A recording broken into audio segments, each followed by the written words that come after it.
रोज दूंगी। 2 दिन में मेरी गुड़िया कितनी बड़ी हो गई, कितनी समझदारी की बातें कर रही है। जी कल शाम को आऊंगी। अभी मैं जरा किराए पे मकान देखने जा रही थी। तुम भी ना बाज नहीं आओगी अपनी जिद से। खैर जैसे तुम्हारी मर्जी। बस बीबी, जितना उसको पढ़ना था ना बस पढ़ लिया। और वैसे भी आजकल का तुम माहौल देख रही हो, उस माहौल का असर हमारी बच्ची पे बहुत ज्यादा हो रहा है, मैं देख रही हूँ। सुन ले मेरी तू सदा। मिल गया मेरा वकार। तुम लेकर क्यों नहीं आए? तुम उसको साथ तो लेते आते। अम्मी उनका पता भी चल गया है, उनसे मुलाकात भी हुई, काफी देर तक बात भी होती रही मुझसे मेरी। तो बेटे तुम उसको अपने साथ क्यों नहीं लाए? तुमने उसको ये क्यों नहीं बताया कि उसकी माँ उससे मिलने के लिए तड़प रही है? अम्मा पहले आप मेरी बात तसल्ली से सुन लें। उन्होंने अपनी दोनों बेटियों की शादी कर दी है। वकार की 2 बेटियां हैं? जब वो आखिरी बार मुझसे मिलने आया था तो उसकी तो एक ही बेटी थी। जी उनकी 2 बेटियां हैं और उन्होंने दोनों की शादी कर दी है। अच्छा, कह रहे थे भाई कि दोनों बेटियों की शादी में बहुत परेशानी का सामना करना पड़ा। हर कोई मेरे खानदान से मिलना चाह रहा था और मैं खानदान कहां से लेके आता। मेरे बेटे ने कितने दुख उठाए, कितने दुख उठाए। मैं उसके पास थी भी नहीं। सही कह रही हैं आप, लेकिन जब भाई ने देखा कि उनकी वजह से उनकी औलाद को दुख उठाने पड़ रहे हैं तो उन्होंने एक झूठ बोला। झूठ? कैसा झूठ? उन्होंने अपनी बेटियों के ससुराल वालों को यह कहा कि उनके माँ बाप मर चुके हैं और दूसरा ये कि उनका कोई बहन भाई नहीं है। अम्मा मैं समझ सकता हूं कि ये सब कुछ सुन के आपके दिल पे क्या गुजरी है, आपको तकलीफ हो रही है, लेकिन भाई की मजबूरी थी। अपनी बेटियों का घर बसाने के लिए उन्हें सब कुछ करना पड़ा, ऐसा कहना पड़ा। वकार ने ऐसा कहा? क्या वाकई उसने कहा कि उसके माँ बाप मर चुके? जी अम्मा, तभी तो उनकी बेटियों की शादी हुई है। अब अगर हम उनसे ताल्लुक रखते हैं तो उनकी बेटियों का घर बर्बाद हो जाएगा, उनका झूठ घुल जाएगा। इसलिए उन्होंने साफ साफ कह दिया कि हमसे कोई ताल्लुक नहीं रखना चाहते, हम उनके लिए मर चुके हैं। मेरे वकार ने ऐसा कहा? मैं यकीन नहीं कर सकती। अगर उसको हमें मारना ही होता तो वो हमसे रोज मिलने के लिए क्यों आता? क्यों आता हमसे रोज मिलने के लिए? नहीं कह सकता वकार मेरा, नहीं कह सकता ऐसी बात। माँ वो इसलिए आते थे कि उनके जहन में ये था कि शायद अब्बा से सुलह हो जाए, उनकी बात मान जाए और उनकी बेटियों की शादी में जो रुकावट है वो दूर हो जाए। मगर जब अब्बा किसी तौर नहीं माने तो फिर उन्होंने फैसला कर लिया, किसी तरीके से झूठ बोल के कुछ भी करके वो अपनी बेटियों को खुश रखेंगे।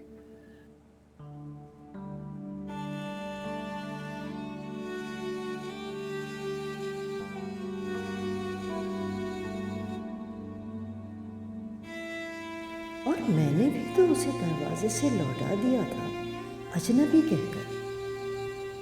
शायद उसी वक्त उसकी आखिरी आस भी टूट गई, मगर फिर वो जीते जी हमें मार नहीं सकता। अम्मा प्लीज अब इस गम को मजीद अपने दिल से ना लगाएं। अपने दिल को तसल्ली दें कि अगर भाई दूर भी हैं तो उनकी बेटियों का घर बसा हुआ है, वो खुश हैं। आप उन्हें खुश देखना चाहती हैं ना, भूल जाएं तमाम पुराने किस्सों को। मेरे बच्चे हैं ना, आप उन पे ध्यान दें, उनके लिए रिश्ते तलाश करें। उनकी शादियां करें। क्यों नायला?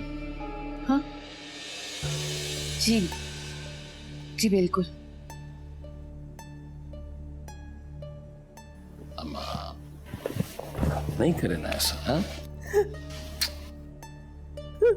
हम हैं ना आपके साथ।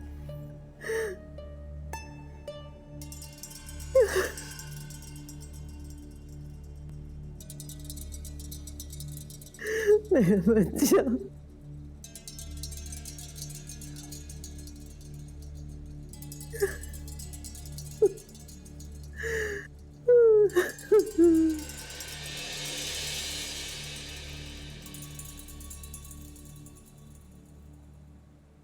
तुम एक काम करो, तुम सारी डिटेल्स जमा करो, मैं फैक्ट्री यारों में देखता हूँ।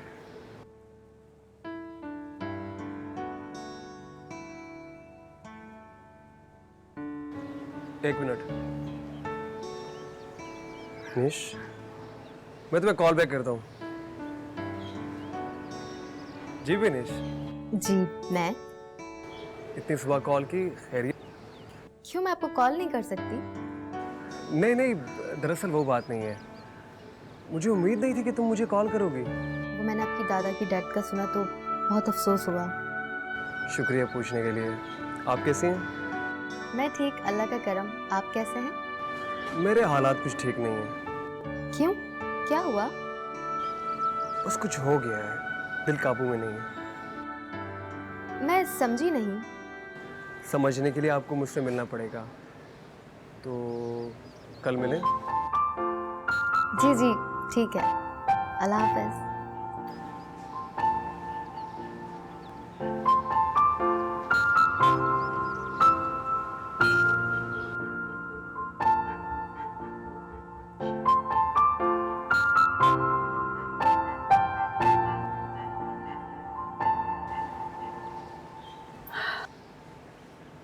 बेटा वो दूध पत्ती चीनी है इसमें, और अंडे, डबल रोटी और बिस्किट्स के पैकेट हैं। कल सब्जी वाला आएगा ना तो सब्जी भी ले लेंगे। अच्छा नहीं लगता बेटा हम तुम लोगों पे बोझ बने हुए। अरे नहीं नहीं आंटी, ऐसी बात नहीं है। अब मैं भी क्या करूं, कमाने वाला एक और महंगाई कितनी है आपको पता है। समझ सकती हूँ। वो तुमसे एक दरख्वास्त करनी थी। अरे आंटी, एक क्या दो बोले? वो हमें यहाँ कुछ दिन रहने की और मोहलत देनी पड़ेगी। क्या? हाँ बेटा, वो जो मकान में देखने गई थी ना, उसमें भी किराएदार रह रहे हैं। वो कुछ दिन के बाद जाएंगे तो फिर हम चले जाएंगे। मगर कुछ दिनों में चले जाइएगा, ऐसा ना हो कुछ दिनों का बोलकर आप डेरा ही डाल दें यहाँ पर। नहीं नहीं बेटा, ऐसी कोई बात नहीं है। मैं तो बयाना भी दे आई हूँ। बस वो किराएदार जाएंगे तो हम चले जाएंगे। ठीक है, आप कहती हैं तो यकीन कर लेती हूँ, मगर बिस्तर यहीं सहन में लगाना पड़ेगा।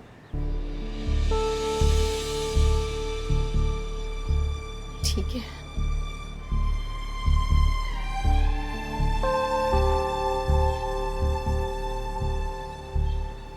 बेईमान लालची औरत, इतना सारा सामान लेके भी कहती है सहन में सोना पड़ेगा। चुप हो जाओ मोमना, इतना बड़ा एहसान है इन लोगों का हम पर। आप इसे एहसान कहती हैं? सहन में दरिया डाल के देती है, कमरे में जगह देती ना तो बात थी। कम से कम 4 दीवारी तो है ना। अगर फुटपाथ पर सोना पड़ता तो? क्यों सोना पड़ता फुटपाथ पे? हम खालदा आंटी के घर चले जाते। तुम्हें पता है कि हम खालदा भाभी के घर नहीं जा सकते। अम्मी, लगता है खालदा आंटी नाराज है, उनका कोई फोन ही नहीं आया। मना लूंगी मैं खालदा भाभी को, बस जरा घर का मसला हल हो जाए। तुम ऐसा करो, एक गिलास पानी तो लाके। जी, आप लोग बैठे।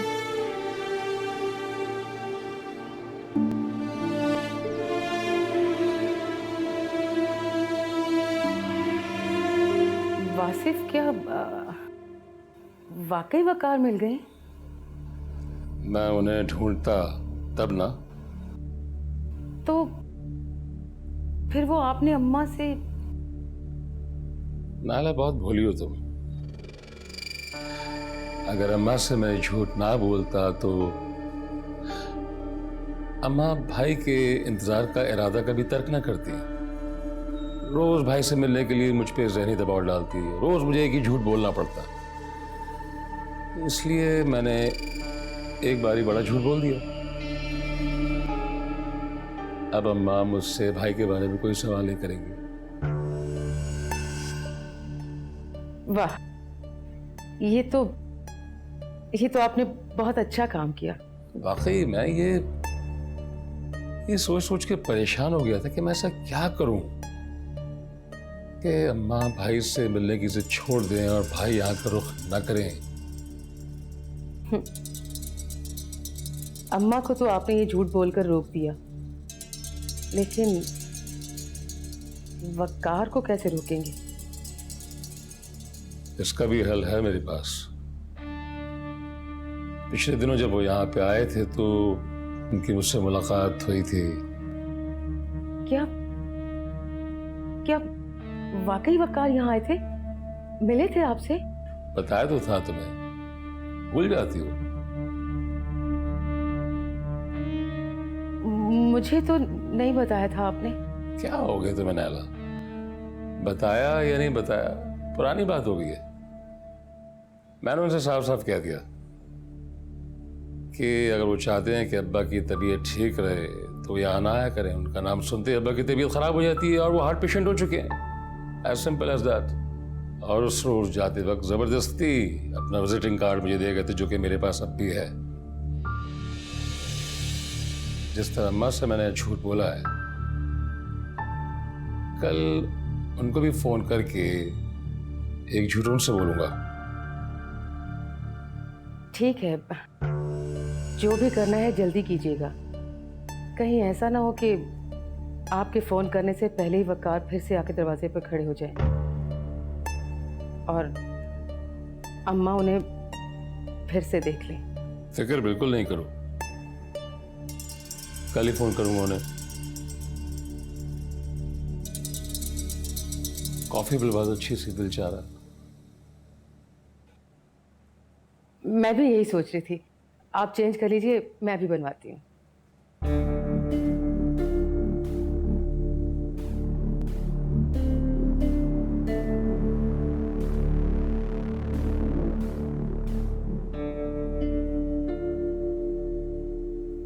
बॉस, मैं आज सारा दिन वहीं था मगर मुझे कोई नजर ही नहीं आया। मोहल्ले पड़ोस में भी बिल्कुल सन्नाटा छाया हुआ था। तुम्हें यकीन है वो लोग पड़ोस में ही हैं? हाँ बॉस, मैंने खुद देखा था उन्हें, मोहल्ले वालों से भी पूछा था। राजा, ये काम आज हो जाना चाहिए था। मैंने उससे शाम तक का टाइम दिया था। अब वो थोड़ी देर में फोन करके मुझे धमकियां देना शुरू कर देगी। आप एक बालिश भर की लड़की की धमकियों से डर रहे हैं बॉस? तुम्हें अच्छी तरह से पता है कि अगर ये बात कोर्ट में चली गई तो अगले पिछले सारे केसेस खुल जाएंगे और मैं बर्बाद हो जाऊंगा। चलिए आप परेशान ना हो, मैं फिर जाता। रहने दो। जब वो लोग दिन की रोशनी में नजर नहीं आए तो रात को क्या खाक निकलेंगे? बॉस, अभी तो चारों तरफ रोशनी ही रोशनी है। रहने दो, तुम जब तक वहां पहुंचोगे अंधेरा हो जाएगा। मैं कोई ना कोई बहाना कर देता हूं उसे, लेकिन ये काम कल हर हाल में हो जाना चाहिए। चले आप फिक्र ना करें, कल आपका काम करके ही आपके सामने आऊंगा। देखो, अगर ये कल काम नहीं हुआ तो हम परेशान हो जाएंगे। हो जाएगा, हो जाएगा, वादा है राजा का। अल्लाह का लाख लाख शुक्र है बेटा, अल्लाह ने तुम्हें एक अच्छा और कदर करने वाला ख़ानदान दिया। कितना ख्याल रखती है खालदा भाभी हमारा, बार बार फ़ोन करके खैरियत पूछती और घर आने का भी कह रही थी। वो बस मोहब्बत में ही नाराज़ हो गई हैं। आप ये फिक्र छोड़ें अम्मी, अल्लाह सब कुछ बेहतर करेगी। आप बस थोड़ा सा आराम कर लें, बहुत थकी हुई लग रही है। अरे ये मेरी बोलने वाली मैना आज इतनी चुप क्यों है?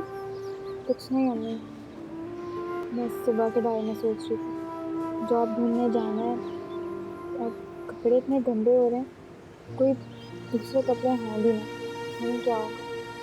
अब तो शन्नू भाभी से ले लो ना, मैं तुम्हारा ये जोड़ा धोकर डाल देती हूँ। देरी ना जाए, दम ना निकल जाएंगे। अच्छा ऐसा करो कि तुम रईसा खाला से बात करो, रात ही तो गुजारनी है उन कपड़ों में। हाँ, ये ठीक रहेगा।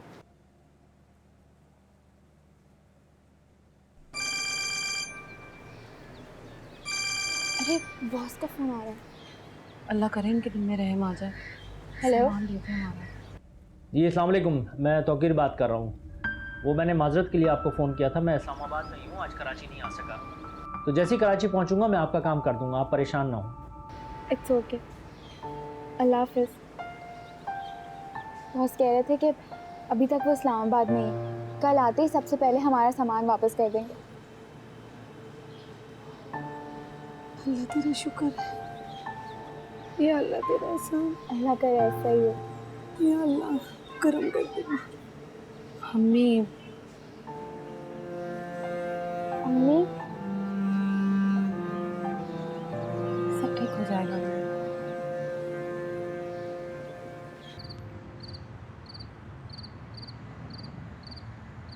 दादी जान, आप अपने यकीन को मरने मत दें, बल्कि इसे अपनी ताकत बनाएं।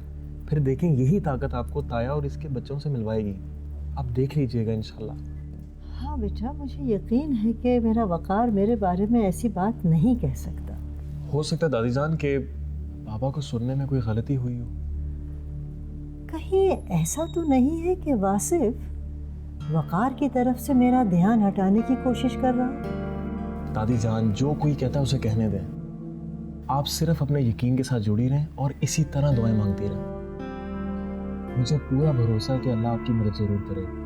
मेरे दुआएं तो मैं बरसों से करती चली आ रही हूँ और मुझे पक्का यकीन था कि मैं कभी ना कभी अपने वकार से ज़रूर मिलूंगी, लेकिन अब मुझे अब ये लगता है कि मेरा यकीन टूटता जा रहा है और मैं अपने वकार से मिले बगैर ही इस दुनिया से चली जाऊंगी। जिंदगी शायद मुझे मोहलत न दे। ऐसा ना कहें दादी जान, अल्लाह आपको सलामत रखे। आप हैं तो हम हैं, अगर खुदा ना खास्ता आप नहीं तो ये घर उजड़ जाएगा। अल्लाह न करे कभी इस घर पे कोई आँच आए। मेरी तो दुआ है कि ये घर हमेशा शाद व आबाद रहे। लेकिन बेटा, हमेशा के लिए तो कोई भी इस दुनिया में नहीं रहता, और अब तुम्हारे दादा के बाद मेरी बारी, और अब तो मुझे ऐसा लगने लगा है कि मैं वकार से मिलने की हसरत लिए ही इस दुनिया से चली जाऊंगी। ऐसी बातें मत करें दादी जान। मुझे किसी और का तो नहीं पता, लेकिन दादी जान मैं तो कभी ऐसा सोच भी नहीं सकता। मेरे तो दिल बैठने लगता है। और दादी जान, अब आज से ये जिम्मेदारी आप मुझे दे दें। मैं ढूंढ के लाऊंगा ताया जान को, क्योंकि दादी जान मैं आपको इस तरह मायूस और अफसरदा नहीं देख सकता। मैं जानता हूँ दादी जान, जिस दिन ताया जी मिल गए ना, उस दिन आपको एक नई जिंदगी मिल जाएगी। हाँ, जीते रहो बेटा। अच्छा, तो आप अपनी अम्मी के साथ अकेली रहती हैं? जी, हम 3 बहन भाई हैं। बाजी की शादी हो गई, उसके बाद अब्बू की डेथ हो गई, फिर भाई ने भी शादी कर ली और वो भाभी के कहने पर हमसे अलग हो गए। Very sad. इसीलिए मुझे जॉब करनी पड़ी। हमारा 2 कमरों का फ्लैट है। मेरी जॉब की वजह से हमारा अच्छा गुजारा हो जाता है। That's very good. तो इसका मतलब है आप अपनी अम्मी की बेटी भी हैं और बेटा भी। लेकिन अम्मी मुझे बेटा मानने को तैयार ही नहीं है। जब देखो मुझे घर से निकालने की फिक्र में लगी रहती है। क्या मतलब? मतलब ये कि उन्हें मेरी शादी की फिक्र लगी रहती है। अब तो उन्होंने रिश्ते वाली से भी राब्ता कर लिया है ताकि जल्द से जल्द रिश्ता मिले और मुझे खुद से दूर कर दें। मगर मैं शादी नहीं करना चाहती। और वो क्यों? क्योंकि मैं अपनी अम्मी को तन्हा नहीं छोड़ सकती और शादी के बाद मैं उन्हें अपने साथ नहीं रख सकती। कोई ससुराल, कोई शौहर मुझे इस बात की इजाजत नहीं देगा कि शादी के बाद मेरी अम्मी मेरे साथ रहे।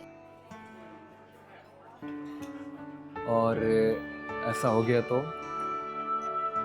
तब तो मौजा ही होगा मेरे लिए। तो समझे मुआवजा हो गया। क्या मतलब? मतलब छोड़ो, अभी मुझे काफी भूख लगी। आप खाना ऑर्डर करें। डिनर आप ही ऑर्डर कर लीजिए ना। नहीं, आज खाना आपने ऑर्डर करना जो आप चाहें, ठीक है? Excuse me.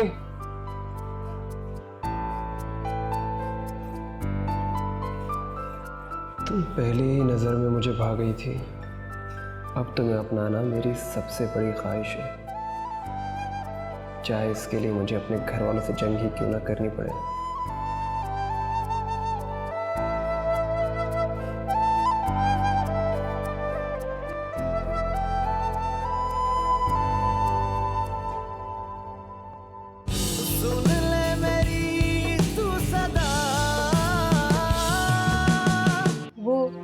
तुमसे यही कहने के लिए आई थी कि तुम जल्द से जल्द अपना इंतजाम कर लो।